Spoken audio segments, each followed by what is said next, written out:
उरले सुरले जपून वापरायची सवय किती छान होती.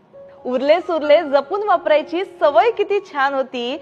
आयुष्य साधच होतं तरी मजा काही और होती. तोडकी मोडकी कंपास पुन्हा जोडून वापरत होतो. तोडकी मोडकी कंपास पुन्हा जोडून वापरत होतो. झिजली जरी पेन्सिल तरी टोपण लावून लिहित होतो. तुटलेलं पेन पुन्हा पुन्हा स्प्रिंग बदलून वापरत होतो. बरं का, तुटलेलं पेन पुन्हा पुन्हा स्प्रिंग बदलून वापरत होतो. एकच पेन खूप जपून रिफिल करून वापरत होतो. जुनीच पुस्तकं वर्तमानपत्राचं कव्हर घालून वापरत होतो. जुनीच पुस्तकं वर्तमानपत्राचं कव्हर घालून वापरत होतो. तुझी पुस्तकं दे बरं मला, काय तुझी पुस्तकं दे बरं मला असं आधीच सांगून ठेवत होतो. जुन्या वयांची कोरी पानं दाभण वापरून शिवत होतो. जुन्या वयांची कोरी पानं दाभण वापरून शिवत होतो. जुन्यातूनच नाविन्याचा आनंद आम्ही घेत होतो.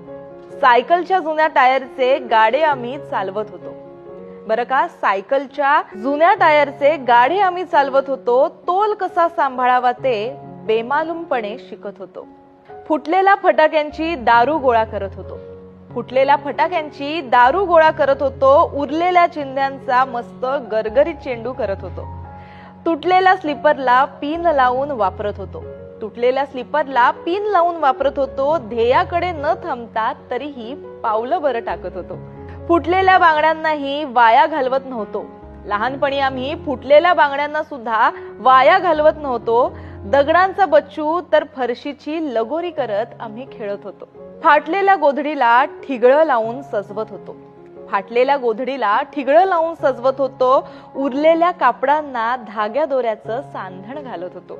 गंध जरी जुना असला तरी छंद मात्र नवा होता. गंध जरी जुना असला तरी छंद मात्र नवा होता. काटकसर अन बचतीचा संस्कार चिरकाल होता. बरं का, काटकसर आणि बचतीचा संस्कार चिरकाल होता. वापरा आणि फेकून द्याचा हल्ली जमाना आलाय. वापरा आणि फेकून द्याचा हल्ली जमाना आलाय. किंमत नाही वस्तूंची म्हणून नव्याचा कचरा झालाय.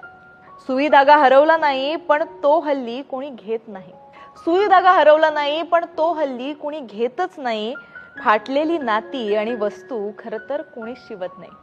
फाटलेली नाती आणि वस्तू खरं तर कोणी शिवत नाही. तर ही कविता आपल्यापर्यंत आली आहे ठाण्यावरून. चंदना कैलास उतेकर यांनी ही कविता लिहिलेली आहे. स्वरचित अशी ही त्यांची कविता आहे. त्यांचं सुद्धा काव्य सखीमध्ये सामील झाल्याबद्दल खूप खूप स्वागत आणि खूप खूप अभिनंदन.